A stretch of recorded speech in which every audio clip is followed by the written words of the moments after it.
La volta al món a peu, dia 52. Mireu, veieu que cau alguna gota? No cau cap gota, no hi ha res d'humitat, no ho entenc. No ho entenc. Pensava que dormint al costat d'aquí del riu em despertaria tot això ple d'humit. No sé. No ho sé, però no em queixo, perfecte. Bona nit, nit càlida i seca, perfecte. Ei, van passant cotxes per aquí darrere, se'n veu perfectíssimament. Per això avui m'he aixecat una mica abans, són les 7:41 i ja ho tinc gairebé tot recollit. Anem tirant a fer un cafè, que encara no en tinc per cuinar amb el fogonet. Val, perquè veieu una mica millor com era el lloc. Aquí he acampat, aquí està el riu Po, el riu més gran d'Itàlia. I aquests són els arbres que jo pensava, mirant el Google Street View, que em taparien de les mirades, però realment, com estan tan pelats, se'n veu perfectíssimament de la carretera, especialment tenint en compte que hi ha aquests forats d'aquesta separació. En fi, un lloc ben estrany. Clar, ara de matí, ara de dia, doncs no és tan creepy com ahir, no? Ahir era com buf. Vale, estic sortint d'aquí. Vale, m'he espantat, perquè hi havia un camió que s'havia parat just a l'entrada del lloc aquest i estava com, ups, però no, falsa alarma, ha continuat. Aquí teniu la vista del lloc des de dalt. Vinga, som-hi 3 quilòmetres, crec, fins a la cafeteria. Val, aquí darrere meu hi ha l'autopista i per superar-la hem d'anar per aquell pont, el pont del dia. Li poso un 5 perquè encara que és un pont aquests xungos d'autopista, doncs té certa gràcia. Bueno, me'n reservo la nota per quan el passi perquè crec que no hi haurà gas laboral. Hi ha bastant de trànsit i no serà un moment massa agradable, jo crec.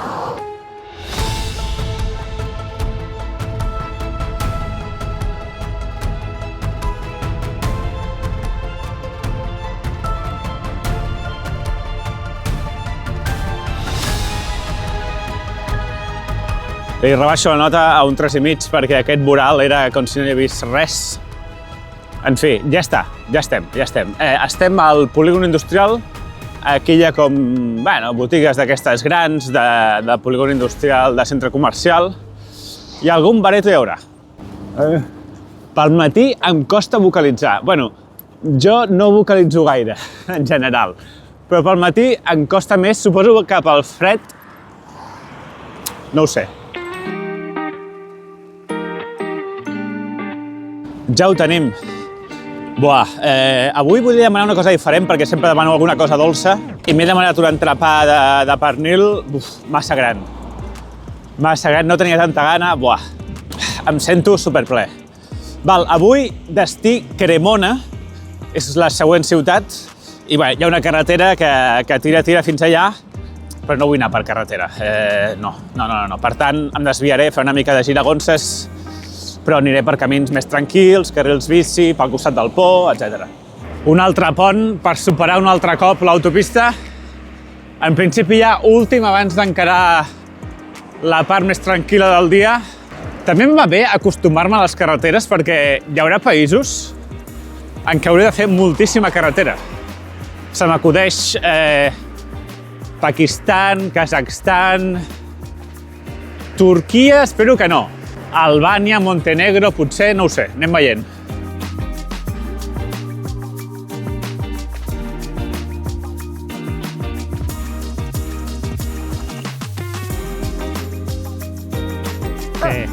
Què passa? Què passa? Fusadell. He estat buscant i es veu que la varietat de baix, el nom en gran, Fusadell, és en dialecte piacentí i el de dalt, Fosadello, és en italià. A veure, aquí a Itàlia, a les variants regionals, com li vulguis dir, els diuen dialetto. Però realment alguns d'aquests dialectos no tenen res a veure o molt poc a veure amb l'italià. No són dialectes, són llengües. El que passa és que a vegades ni tan sols tenen una tradició escrita ni unes normes escrites, en alguns casos sí, però bueno, aquí els diuen dialectos. He buscat i aquest en concret seria el Piacentí, que és de la zona de Piacenza, que ara ens trobem a l'extrem oest de l'Emília-Romagna, que és una regió bastant gran d'Itàlia. Agafo un carril bici que pertany a la xarxa d'Eurovelo europea, que és una xarxa que junta carrils bici i carreteres i tal, de manera que pots creuar Europa en diferents recorreguts, llargues distància, en bicicleta. És una cosa que fa molta gent, però caminant no ho fa ningú, o gairebé ningú. A França, de tant en quant, hi havia bicicletes, sovint hi havia bicicletes als carrils bici. Aquí encara m'he de trobar alguna. Prop de les ciutats n'hi ha, de treballadors, sobretot, que van a treballar i tornen, però aquí fora, a aquestes hores, ni Déu. Us vaig dir que a Itàlia era el país on hi havia més cotxes per habitant i us vaig dir que us explicaria una anècdota. Ara és el moment, potser. Mira, jo vaig tenir una nòvia fa temps que era del sud d'Itàlia, de la zona de Bari, i vaig anar a passar uns dies allà amb ella i la seva família, i vam conèixer uns amics d'ella que eren d'allà, de tota la vida, i vam anar a prendre alguna cosa, i arriba un moment que diuen: què? Sortim del bar i anem a fer una volta? I jo, vinga, anem. Pugem al cotxe, i clar, jo pensava que agafaríem el cotxe, aniríem a algun lloc i passejaríem algú, no? No. Pugem al cotxe i comencen a donar voltes pel poble. Estem parlant d'un poble de, 500, 1.000 habitants, poble molt petit. I arriba un moment, passats 15-20 minuts, que dic: escolta, però què estem fent? No hem passat ja per aquí? On anem? I dius: res, estem fent una volta amb el cotxe. La idea era pujar-se al cotxe i passejar a dintre el cotxe. O sigui, eren les 7 de la tarda i hi havia un trànsit al poble de 500 o 1.000 habitants que la carretera principal, el carrer principal del poble, estava embussat. Estava conduint 5 metres cada 30 segons. Increïble. Aquesta és la bogeria dels italians amb el cotxe. No m'ho explico.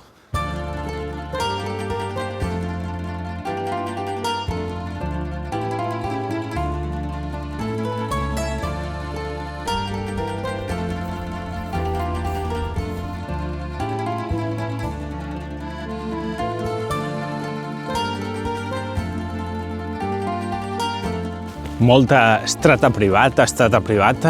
Jo tinc la sensació que els italians fiquen aquest cartell simplement perquè no els hi toquin els nassos, encara que sigui un camí públic. Jo m'ho prenc així, és que si no, sincerament, no podria anar enlloc. Quin animal que m'he trobat, Que guapo. No sé què és això. Què és? Una marta? Martes, crec que és el nom científic. Ho vaig aprendre del canal del Joan Gibrer. Aneu-lo a mirar, si els agrada el tema d'ambientologia i tal. I també aquest pajarraco, no? A veure, quin pont que estic creuant ara, Un nou li fico, per sobre del riu i d'aquesta zona una mica així d'aiguamolls, només per peatons, i bicicletes, com a mi m'agrada.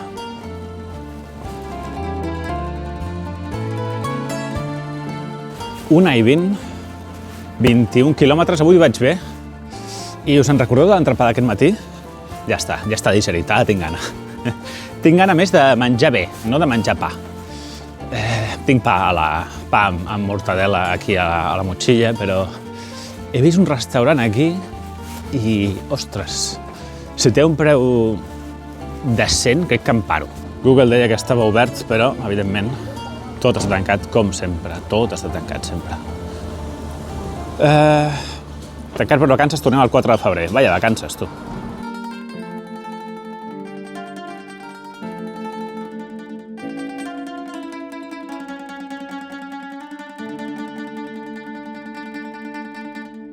Ara he parat per dinar una estona i m'ha agafat fred, però he tret el mode avió, he obert el WhatsApp i em diuen que han parlat de mi a La Competència, al programa de RAC1. I dic, què dius? Què dius? I sí, em baixo el podcast i sí, una bona estona, han parlat de mi i a mi no hi han dit res, vull dir, és un tema que ha sortit. Des de gairebé el primer dia, l'Òscar Andreu, que és un dels 2 Òscars que fan La Competència, em seguia a l'Insta, però pel que diu, a veure, sí que un petit fragment. Jo tot això ho sé perquè miro Enric Adventures, que és l'Enric que està fent la volta al peu, la volta al món a peu. Sí? L'Enric Lozán, que està fent Enric Lozán? Sí, que està fent la volta al món a peu, d'acord? Un senyor que fa una volta al món. Bueno, un senyor no, és l'Enric, no és qualsevol senyor. Bueno, un senyor que es diu Enric. Exacte, i està fent la volta al món a peu. I això per on es pot veure? Això es pot veure a YouTube, es pot veure a l'Instagram i es pot veure... Per on va ara? Sí. Pel que diu, sembla que a part dels vídeos d'Insta també ha mirat els vídeos de YouTube, no? Ostres, tu, que bé, no sé, ja se'n va de les mans, això ja no... Aquestes coses em... Bueno, supercontent i ens sobrepassen, no?, una mica, però molt bé, molt bé. Reto, si voleu escoltar el tros aquest, doncs, i el general, doncs aneu al podcast de la competència de dimarts 20 de gener, que és el dia d'avui, dimarts 20 de gener, que per cert és l'aniversari del meu germà. Felicitats. Estic al poble de Monticelli i és una cosa molt interessant, que no és aquesta basílica que veieu aquí al darrere, sinó que és una mica més endavant per anar allà. He de donar la volta a tot el poble perquè aquesta cosa està com encerclada tota per cases, però m'ha semblat brutal, Mireu. Mireu. Flipa, Quin castell. Té fossar i tot,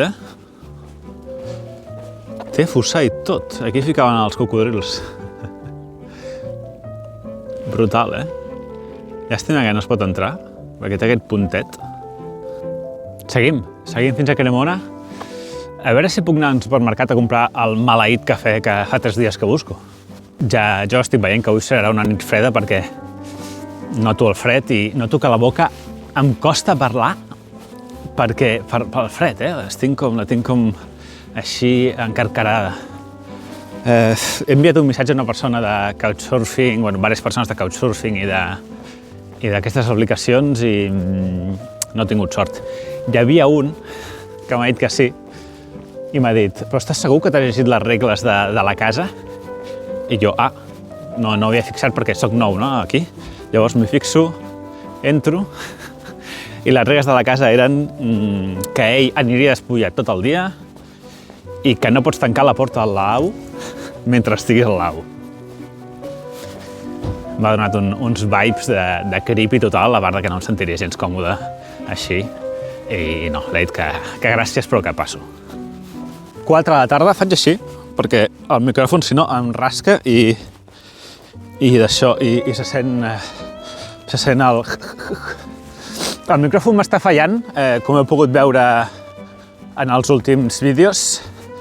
Crec que l'hauré de canviar i ja m'ha arribat algun missatge d'algú que s'ofereix a ajudar en aquest sentit. A veure si ho acabem de materialitzar. Les 4 de la tarda, com he dit una altra vegada, ostres, es passa el temps volant, ja ho vaig dir ahir, Molt de fred, cau el moquillo i tot. No hi ha hagut un moment sort amb els supermercats, ni amb el Couchsurfing, i avui avançant tot el dia pel carril bici, crec que tocarà acampar avui i temperatures de -2, Ja no em fa por. Des d'aquell dia que vaig ser -3, ja no em fa por.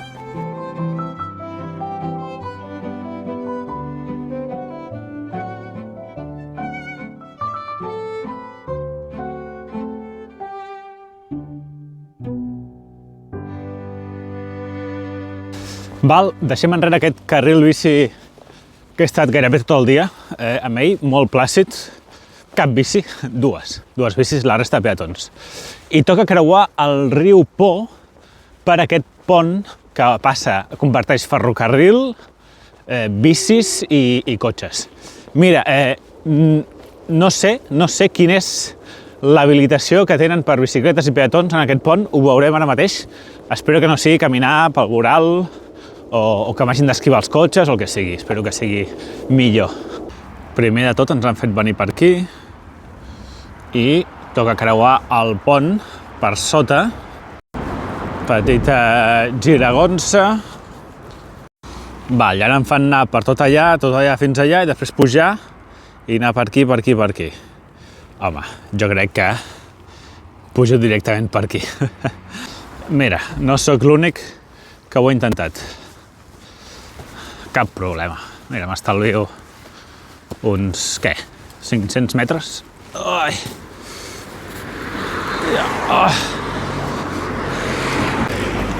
I opala! Vale. Tenim un pas habilitat. Som-hi.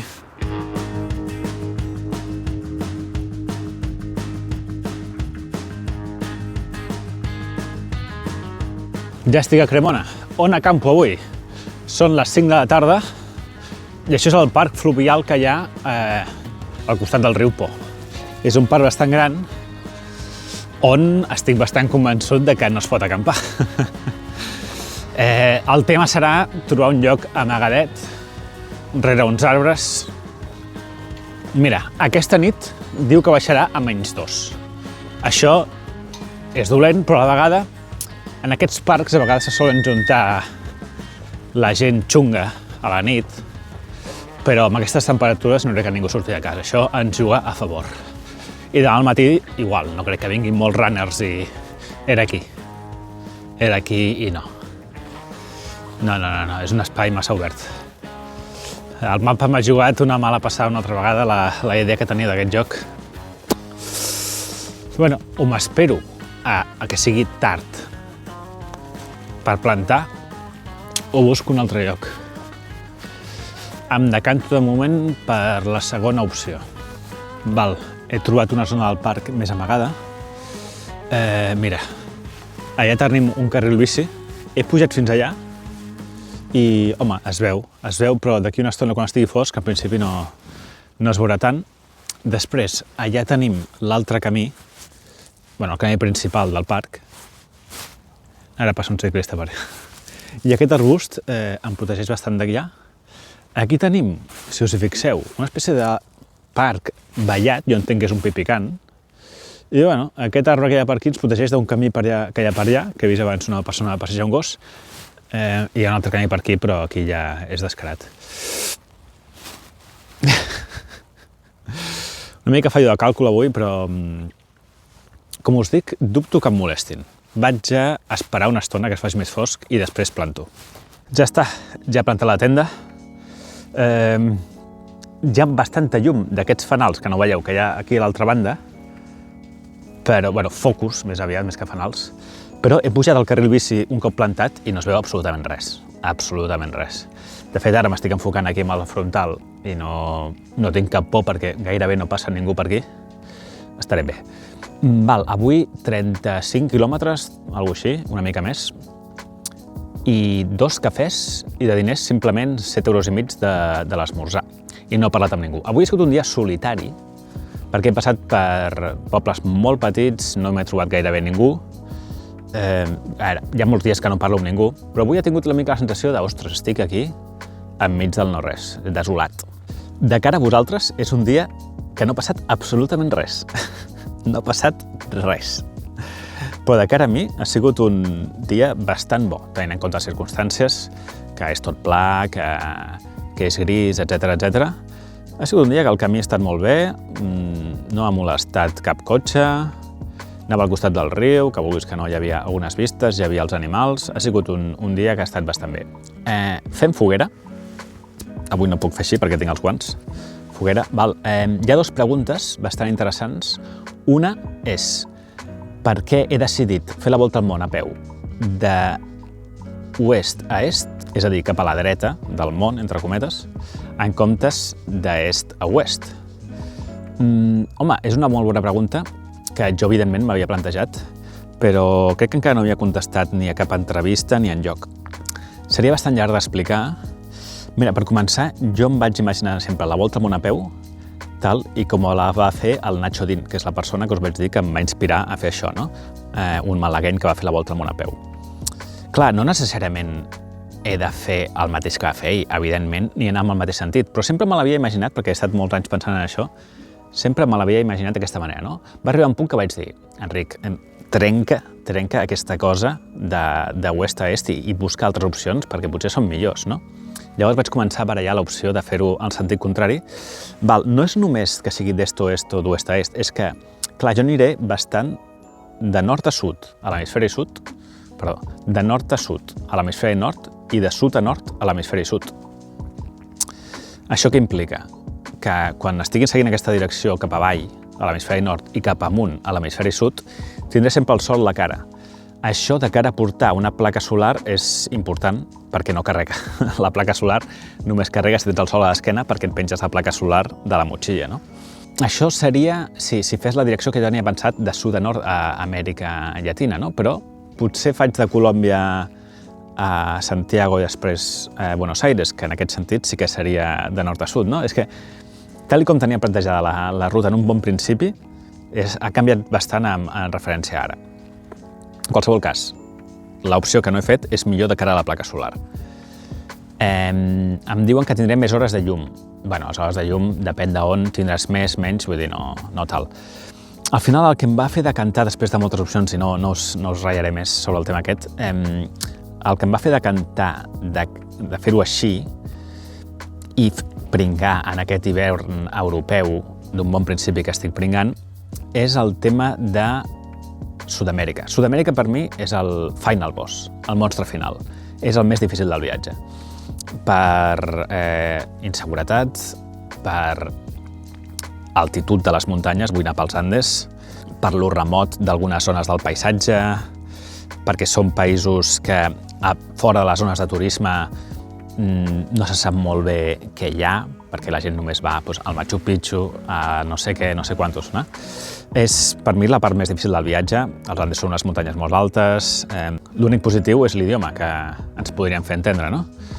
Però per la resta és la part més complicada. Per tant, vull deixar la part més complicada pel final, perquè és més interessant i perquè també ja aniré bregat de la resta del món i totes aquestes coses que hauré après les podré fer servir en aquesta part final. Crec que és una bona opció i crec que és millor començar per la part fàcil, és a dir, Europa, i anar entrant a poc a poc a Àsia, Turquia, que és una mica també Europa, etc., i anar fent així. I la segona pregunta també m'ha agradat molt, que em pregunten quant de temps li dedico a respondre a la gent a les xarxes socials.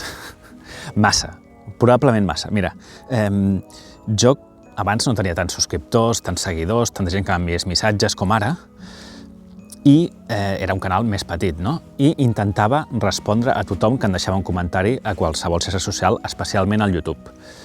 I si sou youtubers o teniu qualsevol mena de perfil a xarxes socials i teniu pocs seguidors, us recomano això, que cada persona que us deixi un comentari hi interactueu.